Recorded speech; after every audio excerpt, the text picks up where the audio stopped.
So, day of the interview with Sundance helicopters. I'm not sure if I can publish this later on, but I want to make a German video and an English video as well, because probably people with English language knowledge, they're more interested in what's going on than the German ones. So, sitting here in front of my computer ready to Skype with those guys. There will be a technical check in 20 minutes with the chief pilot. And the interview is starting actually in 40 minutes, or 50 minutes actually. I never had a Skype video, or I never had a Skype interview before. It's a third interview overall, and I'm a little bit excited, and I have no idea what's going on, and I have no idea how that will work via Skype. So I tried to record the interview as well. I don't know how this turns out, or I will just tell you how it went afterwards. Okay. I never had this before, so this interview is not via Skype. This interview is via GoToMeeting. I have no idea how this works. I think it's without video. I don't know. So the only thing you guys should be able to see, I guess, is me talking then, but I have still no idea how that works. Let's see. Hillsborough Aviation, but I think they renamed them to Hillsborough Aero Academy. It's just gonna be us two, Benjamin. All right. So thank you for joining us today. What part of the country are you in today? Right now I'm in California, in Modesto, close to the Bay Area of San Francisco. Awesome. And you work for currently No one. Yes. What? You're freelance. Yeah, actually, yeah. So I was out of the country for almost a year Okay. to get my visa done. Actually, yeah. I got married almost a year ago. It's 1 week, and then we have the anniversary. And I'm back in the country since, excuse me, October, middle of October. Okay. And yeah, getting settled more or less right now. So have you done any flying? What's the most recent flying you've done? The most recent flying was actually my biannual flight review, and it was on the 18th of October. Okay. And then you have a bunch of hours. You mostly work for vertical CFI, vertical helicopters, Yes, vertical CFI helicopters, exactly. and they are in the Bay Area. Yes, they're at the Hayward Airport. Hayward. Oh, okay. I know about where that is. So you, that's like East Bay, right? I forgot that. Yeah, that's like almost Oakland. That's East Bay, Oakland. correct. There. Right across the bay is San Francisco Airport. Oh, yes.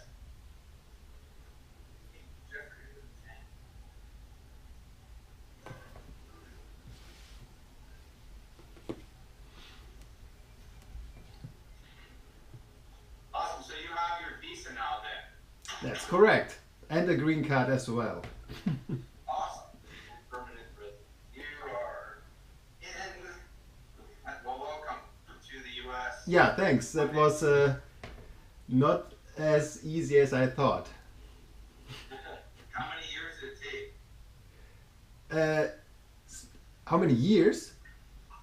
Yeah, how long did it take you to get from asking for the visa to actually receiving it? No, it was actually just 10 months. But Oh, really? in between, they denied the visa and they banned me from the US for 10 years. So there were some obstacles to... Why did they ban you? This is interesting. Please tell us. Why did they? What reason did they give you? overstay. So I maintained in the US. My working permit and my F1 visa, my student visa, was expired, and I stayed there. But it's officially just an overstay when an authority tells you, hey, you're overstaying, please leave the country, and then you're not leaving. Then it's officially an overstay. But they just calculated the expiration date of my visa and my departure date, and then they saw, okay, he's here 14 months too long. We have to deny the visa. So this was the first action, and then I complained, and then they realized, there is this special regulation. This allows us to provide him with the visa anyway, and this is what they did. Okay. All right. But in between I thought, okay, I'm never coming back, more or less. Oh. But Germany's a nice place, so it's not a horrible thing. No, it was nice. I went there with my wife. My wife, it was not my wife when she came there, but we got married in January last year. And then we stayed there for 10 months during the entire process. She didn't like it as much. She's from Indiana and she likes warm weather. So, and I like the US as well. And I changed my plan already to stay in the United States. So my original plan was to go back after my 2 years of CTP and OTP time with a 1,000-hour flight time, go back to Europe, make the transition and fly in Germany or somewhere in Europe. But then, I met the woman of my life, and then I changed my plan and gave everything to, come back and fly here. Oh, very good. All right, so why don't you tell us why you got into flying in the first place? Yeah, that's quite a long story. So after I finished my school, I tried to make it short. After I finished my school, I want to become a helicopter pilot at the German Air Force. This was my plan. So I went to the German Air Force and I wanted to fly the BO-105. And I went there and went through the entire process. And then they told me, hey, we are at the German Air Force, we are not flying the BO-105, you have to switch to the Army. And then I went there, switched, and at the end it didn't work out for me because of my glasses. So I were not wearing the glasses at this time because it was uncool or something. So it was really 0.25 dioptrin. I don't know if you're doing these measurements in the United States. It was really a weak glasses, but it was not good enough to fly helicopters. Then they wanted to convince me to fly jets because it was good enough to fly Tornadoes and the Eurofighter. But I didn't want that. So I cancelled this operation and started to study business first for a year. I figured out, okay, that's not my thing. I started law. I finished that and worked as a lawyer for 2 years. And out of my window I saw helicopter flying all day long. There was a small airport nearby, and all the time when I saw a helicopter I got goose skin, and I came back to this idea, hey, I have to fly helicopters, otherwise I'm not getting happy.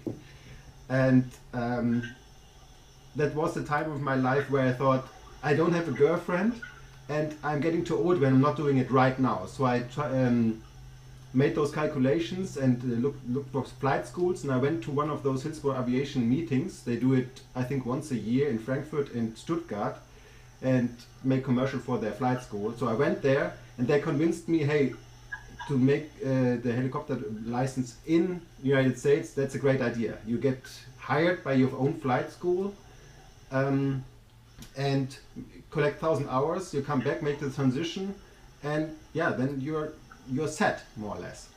So I made the calculation with my father. They supported me, and then I started to read the rotorcraft flying handbook.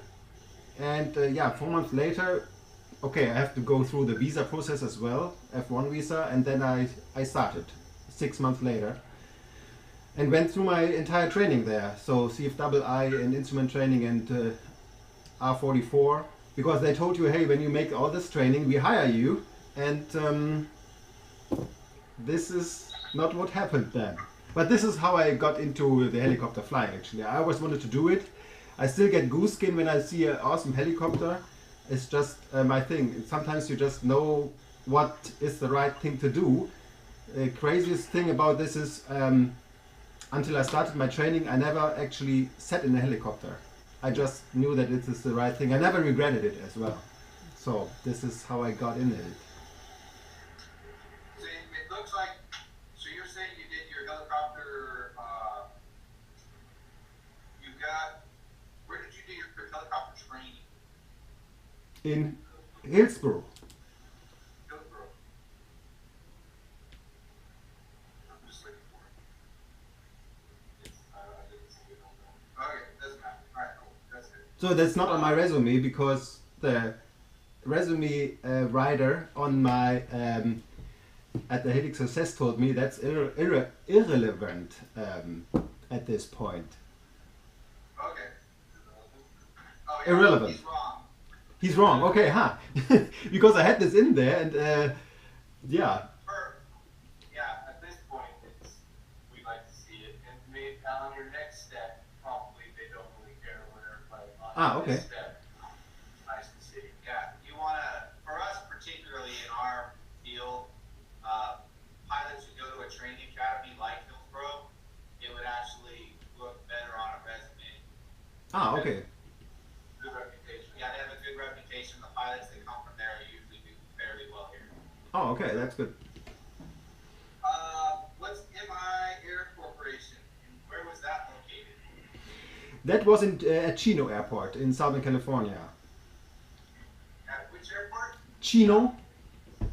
Oh, that's my home. That's my backyard right there. Yeah, that was very interesting how I got there, and the flying there was also quite interesting because usually you assume you get hired by your own flight school. You know the environment, you know the airports. Even Class Charlie Airport at this point was just Portland, and you try to avoid it, and Class Charlie was, whoa, a big thing. And yeah, I didn't get hired for my own flight school. There were tons of CFI just got ready at this point where I got ready. So there were 40 applicants for 3 spots, and I went to the chief pilot and said, hey, I need to get hired in the next 3 months, otherwise they kick me out of the country with nothing. And he gave me this phone number from the chief pilot in Southern California, and I called him, and he invited me for an interview. And then I had to buy a car and go there. And the interview was not really an interview. He just invited me for a coffee, explained me that it's actually a fixed wing flight school, and the helicopter is just getting introduced there. He introduced me to 16 Korean students and to another flight instructor who had 250 hours, and he said, okay, start teaching. And I thought, yeah, what about the interview, or you don't want to see how I'm doing? And then he just asked me, hey, you want the job? And I said yes, and I got the job and started. And then he wanted me to stay there for another week. I did this, and then I went back to Oregon with my minivan. At this point I had not much stuff. I was able to put all my stuff in the van and move. And then we made private pilot training, part 61, with Korean students. The greatest challenge was their language abilities. So the language barrier for those guys, they were kind of high. The good thing was they were all very, very smart. So you show them something and they just memorize just everything. So, and yeah, they came with zero knowledge. They came with some ground knowledge, and they all had 5 hours in a simulator, which was a little bit troubling later on. But they learned everything very well. And the only thing I got from the chief pilot was, hey, you have 6 months to finish them up, and you have, and maximum, but at least as well, 60 hours to fly with them. And there was no syllabus and no nothing, so we used the blue book from the Robinson company, and later on I used the syllabus from my old flight school from Hillsborough, because this is what I was used to. And yeah, finished up the first class of 16 students in 4 months, and the next class was following up then 6 months later after I started the first one. And this was 21 students, and then there was another flight instructor and so on. So it was kind of interesting. to get out of your comfort zone of what you know and to be able to ask another instructor because yeah, I was more or less on my own. But that was, Okay. at the end, it worked out very fine. But I actually didn't learn much. As an instructor, yes, and as a human being, but in flying, not. That started actually in Hayward with the vertical CFI. Which one did you like better, vertical CFI or the No, vertical CFI? CFI, vertical CFI, oh my god, this is the best. So this is not only the learning environment. At vertical CFI, it was the same thing. I was the main instructor. I was doing the work. I had one instructor as well who came in once a week. But I was the main instructor, and later on I took over all the students of my boss as well. And I was there more or less 12/7. I had nothing else to do. I was just there to fly and to get experience. So that was the best environment ever. So class Delta overlaying class Charlie, overlaying class Bravo and everything. And this was the time where I did photo flights and Instagram flights, we called them as well. And yeah, that was very cool to fly from the right seat as well, again. Oh, very good. Yeah. What would your supervisor up there at Vertical say about you? What would he say? Yeah, if I called him on the phone and said, "Tell me about Benjamin," what would he say?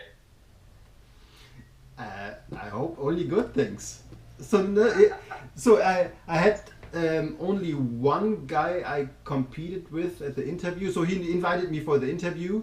One day I saw the job offer on Facebook, and I went up there with my car and got interviewed. And exactly at the time where we wanted to start flying, it switched to IFR. So we were just able to make 2 traffic patterns in special VFR. And the interview was just, yeah, show me how you teach. I don't know if he liked my, so I know what to do at this point. I had 500 hours of instruction so far at this point, and I more or less know what I was doing. So he wanted to know the endorsements I have to give, and if I'm able to, yeah, keep the business up. Also, if he's not there. So if you ask him, I assume he say he kept the business up, and then he acted like he expected when he made the decision to hire me. I guess. Okay. So did you have any coworkers at either place you worked? Yes, I always had co-workers, but they were changing. So at the vertical CFI, I had one co-worker. He was there forever, but his main job is, I think, construction or something. So he was just in there for once a week and had his own students.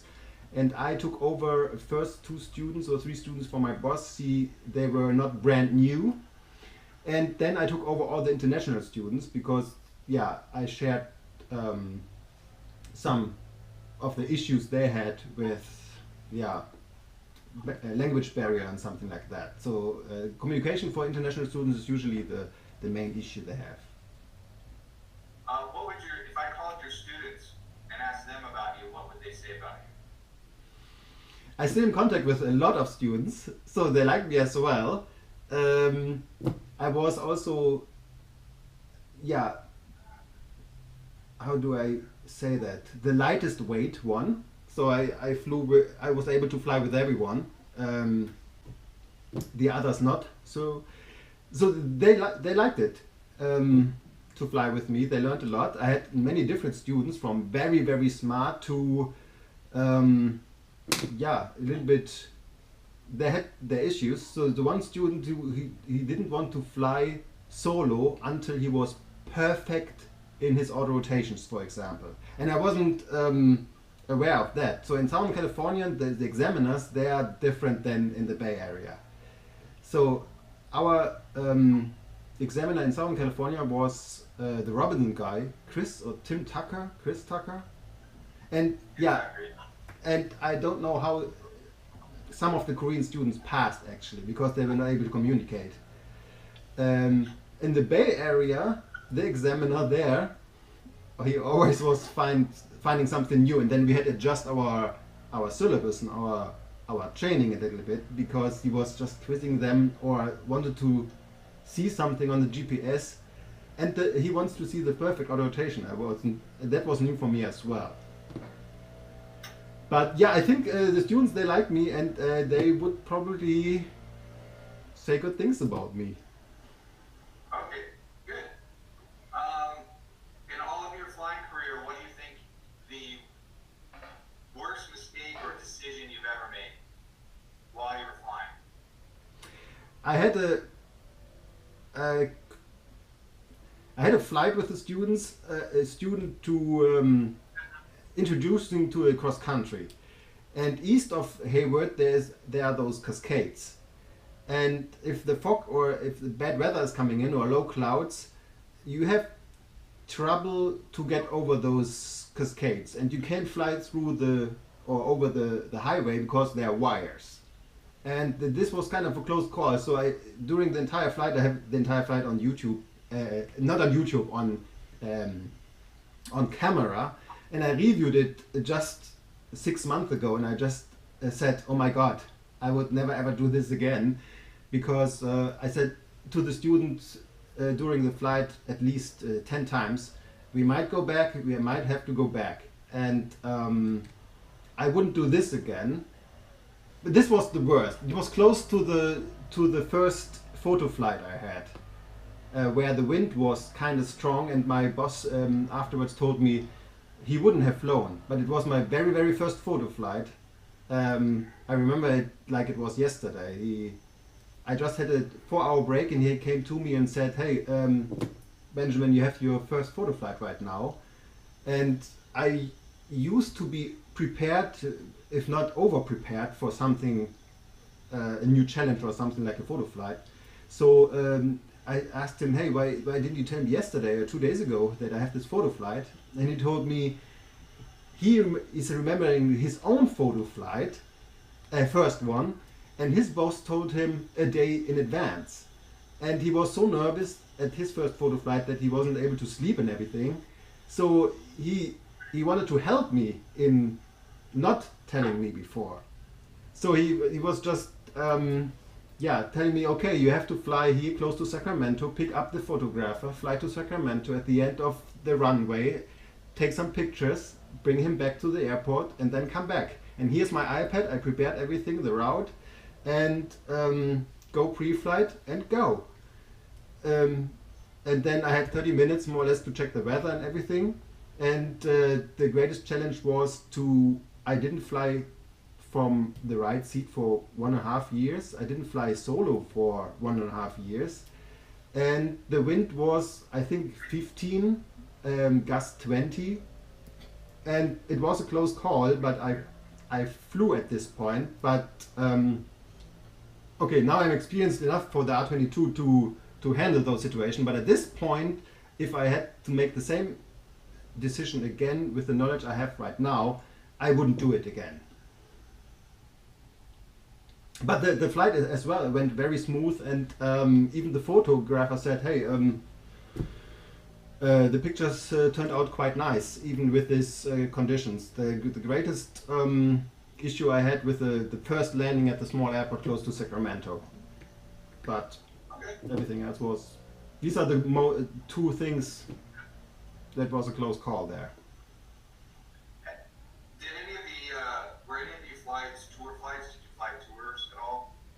So, as a flight school, we were in Hayward. We are not allowed to name them tour flights. So, photo flights are allowed. So, we had professional photographers as our customers, and we had Instagram flights, we called them. So there were people who just wanted to fly over San Francisco and Golden Gate and below the Golden Gate and something like that. And these are kind of tours, in fact, but actually we can't call them tour flights. So yes Okay. and no.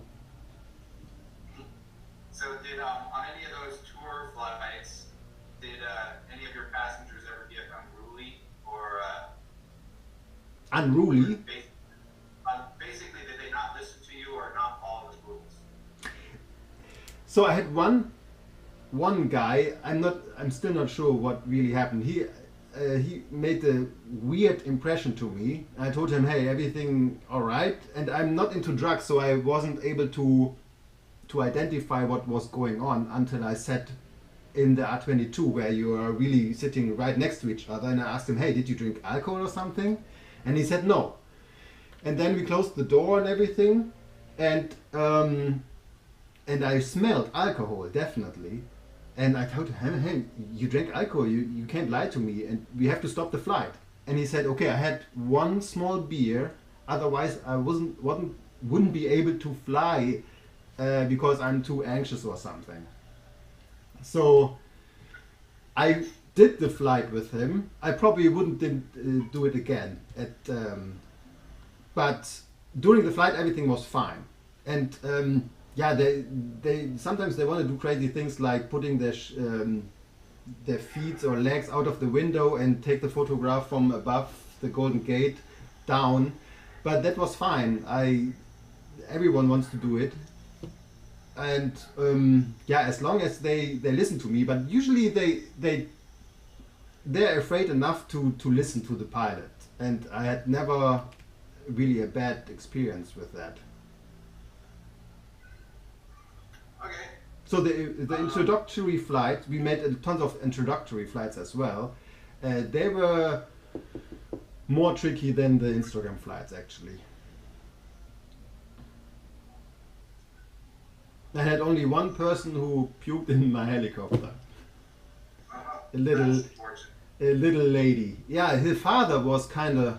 Oh, the father wanted me to show her an out rotation because he was a private pilot in helicopters, and he told her, "Hey, that's awesome," and he convinced me to show her an out rotation in an introductory flight, which was not the greatest idea, obviously, and I wouldn't do it again, and I didn't do it again after this experience. Just an entry, not a real auto rotation, just the entry in high altitude. Just the entry, and yeah, not a real auto rotation or something. Yeah.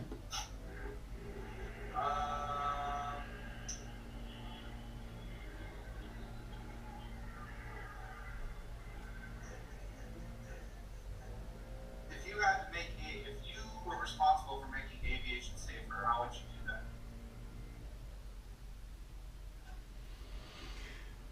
Okay, aviation safer.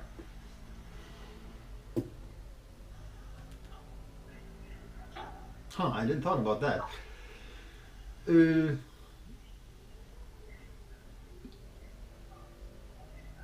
if I had a responsible to make aviation safer.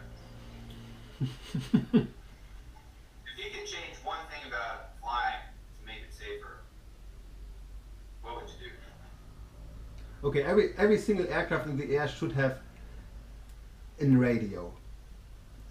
So there are some aircraft out there, they don't need a radio. Gliders or even powered aircraft, they don't need radios.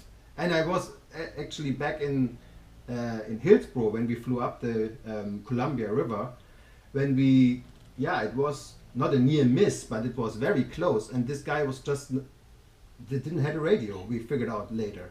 And everyone should have a radio.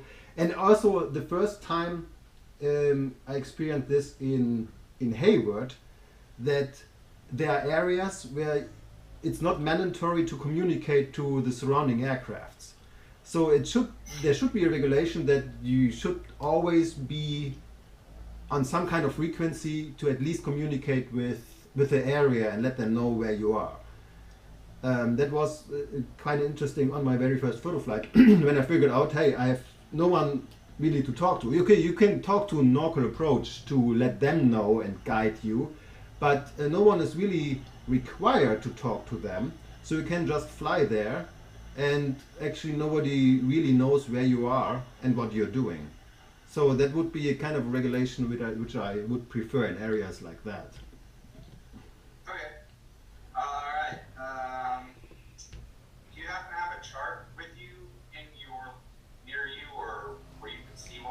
Yeah, I have a bunch of charts here. I bought the Las Vegas sectional and Las Vegas terminal area. I have also Phoenix, San Francisco. You have the choice. Yeah, let's look at the Las Vegas terminal area chart. All right. And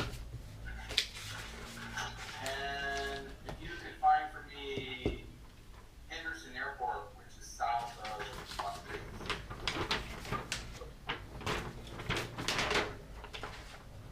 Yes, I got it right here. Very cool. I want to ask, if you're standing in the middle of the airport on the runways, I'd like to know the airspace from the ground up to 18,000 feet. Okay, on the ground I'm in Class Delta airspace. Up to and not including 4,000 feet. Then I'm hitting actually, let me check this square. Then I'm hitting Echo airspace, 4,000 feet. Oh, that's interesting. And at 5,000 feet, Class Bravo is starting up to 10,000 feet, and from 10,000 feet up to 18,000, or not including 18,000, it's Echo again. Okay, let's go out to the east. There's a lake out there. Yeah. And we're going to go out to the middle of the lake at a little place called Middle Point. I don't know if you can find it. Yes, I have it here. Okay, so let's say you're over that point right there. You're heading to the west. You're heading back to McCarran. And you look down and your transponder is not functioning correctly. How do you handle the situation? So yeah, usually I need a Mode-C transponder within 30 nautical miles of the airport. So I would advise ATC my transponder is not working, and ask if I can enter without transponder.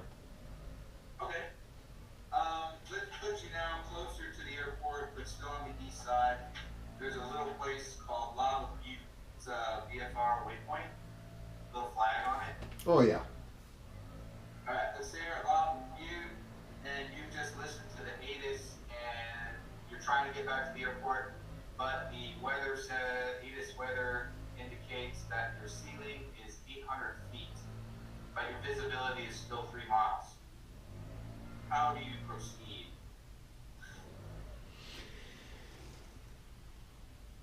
I would request special VFR. Okay.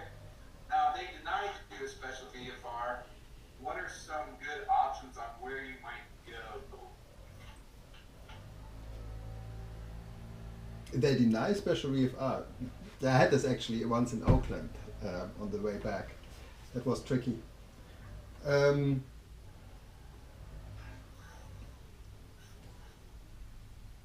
Boulder City would be a place to rest Yeah. and wait. What is something nice about Boulder City that makes it a good choice? In this particular situation, with the ceiling being low. Looks like Gulf airspace, and I just have to stay clear of clouds.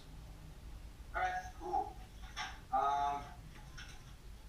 What is the cloud clearance and visibility for a helicopter in Gulf airspace above 1,200 feet? Above 1200. Yes. During the day, it's 1 static mile and the 155, so 500 feet below, 1,000 above, and 2,000 feet away from the clouds. And at night, it's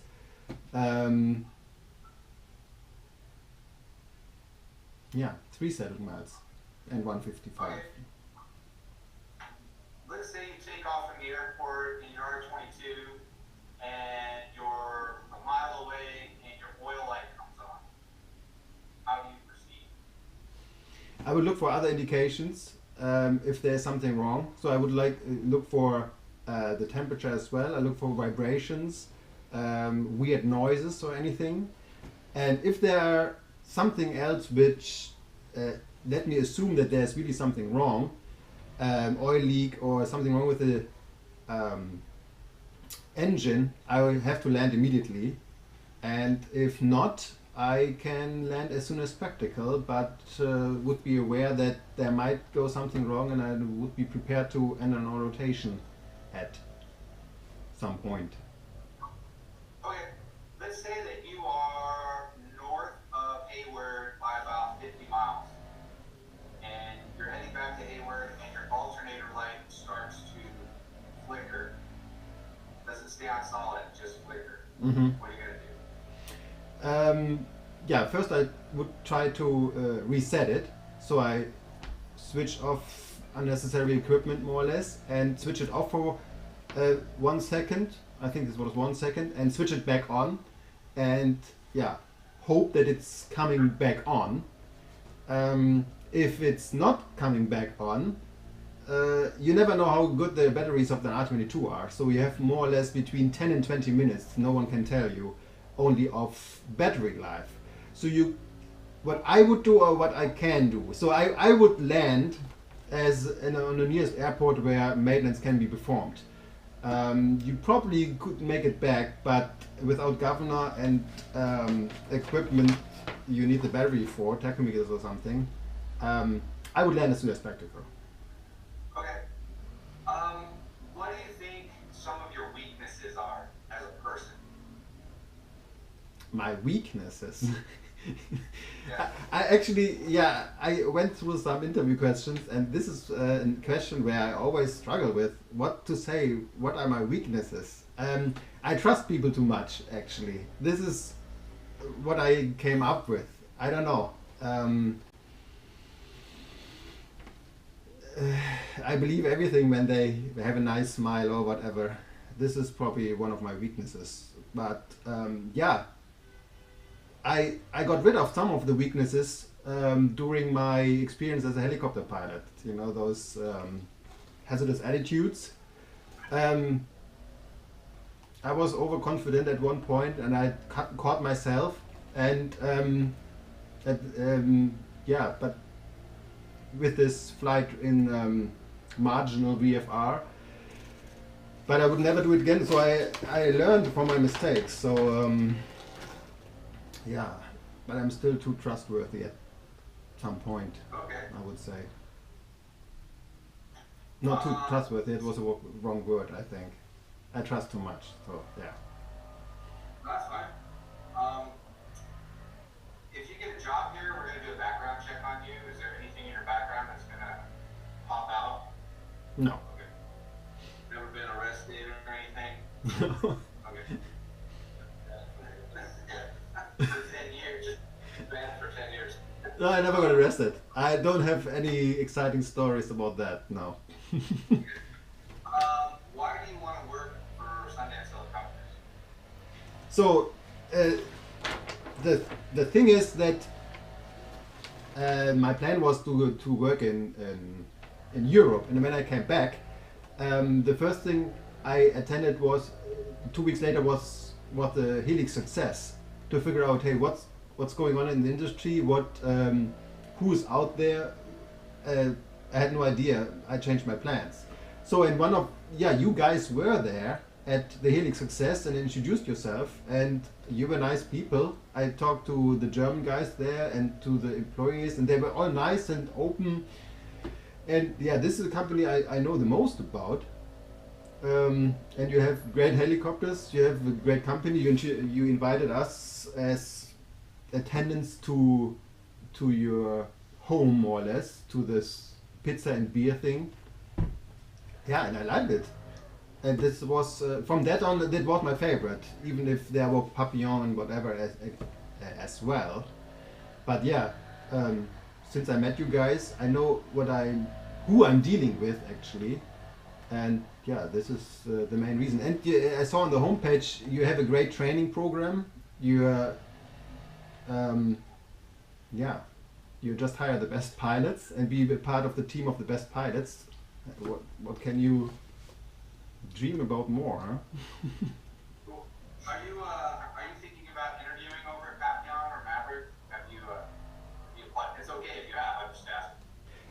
So I was in contact with Marc Dimon from Papillon, but it was kind of tricky. So they started their hiring process at the 18th of January, of December, and I sent him us as well, like you guys, the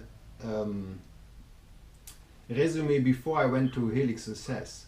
So he had some questions about my resume, and he wanted to call him back, but then I tried to call him back, and his mailbox was full. So it went back and forth, and we said, hey, we come back together via email, but it never happened.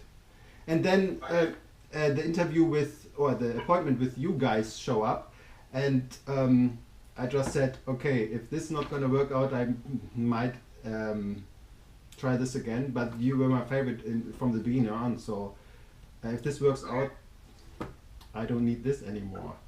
That's the end of my questions. Benjamin, do you have any questions for us? So this guy who's sitting in the background, Mark, I think, I don't know, I'm not sure anymore. He said something about big announcements for this year. I don't know if there's something out already. I don't know. It seems like there will be a second station or starting point. Is this correct? Or not? I don't know. No, he said something about big announcements, some new features at Sundance, maybe a second base or something. Is there something coming up? He just said he made a big secret out of it, that there are big announcements coming up. Is there something you can tell me about that? Yeah, it's still a big secret, but it's being worked on. So. Okay, it's still a secret. So yeah, Benjamin, it does involve helicopters, though. You'll be happy to know that. Oh, okay. So yeah, I think you're also a little bit shy with numbers, but you can live from what you earn at your place, I guess. In Vegas, you can live here, yes. So the first, a new guy starting out, you get $165 a day. That's the plan for right now, and you're eligible for benefits after 90 days. Ah, okay. Yeah, and then after we get through the summertime and we're going into winter, is when I basically will take people and we'll have a conversation with everybody, because not everybody's going to want to stay for very long. But the people who want to commit to us, then we actually offer them salary positions if we want to keep them. Actually, I mean, and I'm not saying keep them as in basically if you're performing well and you're not somebody who I'm trying to push out the door for some other reason, then you would stay and we'd have you as a salary pilot. Salary pilots then basically will get flight pay on top of essentially the money they get on a regular basis. Ah, yeah.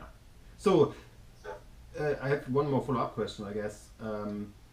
So after the high season where you need a lot of pilots and the flight volume is high, so when the season is over, you don't have too many pilots at this point? Yeah, there's a lot of attrition here in Las Vegas at every company. So the pilots rotate through fairly quickly. Oh. A lot of pilots aren't really here to make tours a career. They're here to build time. Oh, so okay. They can move on to the next thing, yeah. So this is the best place for it. It's a really good environment for it. But if somebody does want to make tours their career, I highly recommend it. It's actually a pretty good thing to do. I've been here 8 years. There's a lot of opportunity, more than what people think. Plus, you can live in a city and you can go home every day to the same house. Oh, yeah. That's a big part. Yeah, that's a bit, yeah. But I recommend if you stay 2 or 3 years, that's a good amount of time to get the most out of what you can get here, regardless of whether you want to stay or you want to go somewhere else. Oh, yeah. Yeah, because by then you'll figure out if you want to stay for sure, and if you don't want to stay, then you have enough that you'll easily get a job somewhere else. Mm-hmm, mm-hmm. So Yeah. But what happens when we start to slow down at the basically right at the time change about the first part of November is I don't need every pilot every day. So some pilots will actually get left at home, and we rotate through them and make it even. Ah, yeah. So yeah, so that's all that's happening. But I'm not. The only reason I'm kicking anybody out is if they're not performing well. Ah, yeah. Okay. So yeah. So, but if I'm gonna do that to you, you should know what's coming. Ah, yeah. Okay. So, is there anything? What is the next step here procedure? I guess you're interviewing 100 people in the next 1-2 weeks. And Yeah. can I do something to prepare anything? So I have zero idea about turbine helicopters. Is there something to read or anything I can do to prepare myself? What I'm gonna do is we're gonna after we hang up in just a couple minutes, we'll have a conversation. We have some more interviews, and then I'll give you a call tomorrow, maybe even this afternoon. Let you know the decision on whether we want to train here or not. If I make that decision, I will add you into. I'll email you a link to a website that has training materials. Ah, okay. You Huh. can look. Okay. Okay, that And sounds for great. you, we're looking at class starting for you in March. Okay. So not right away, but 2 months. Or Okay. a little less than 2 months. Yeah. Okay. Sounds Okay. good. Oh, sounds good. I lost the audio. Hello. I lo- See you. Now what was I just missed the last 15 seconds or something. Okay. How do you say your last name? Yeah, since I'm here, it's nipping. It sounds weird, but actually it's knipping. But it's hard to say, I know. But I'm fine with nipping. But it's actually knipping. Because Nipping. knipping, yes. So you say the K out loud. Yes. Okay. All right, Benjamin. Let's have another question. We're gonna hang up, and I'll be giving you a call back this afternoon or tomorrow at the latest. All right, thank you so much. I had a great time. Have a good afternoon. Yeah, thanks. You too, guys. Bye. Bye.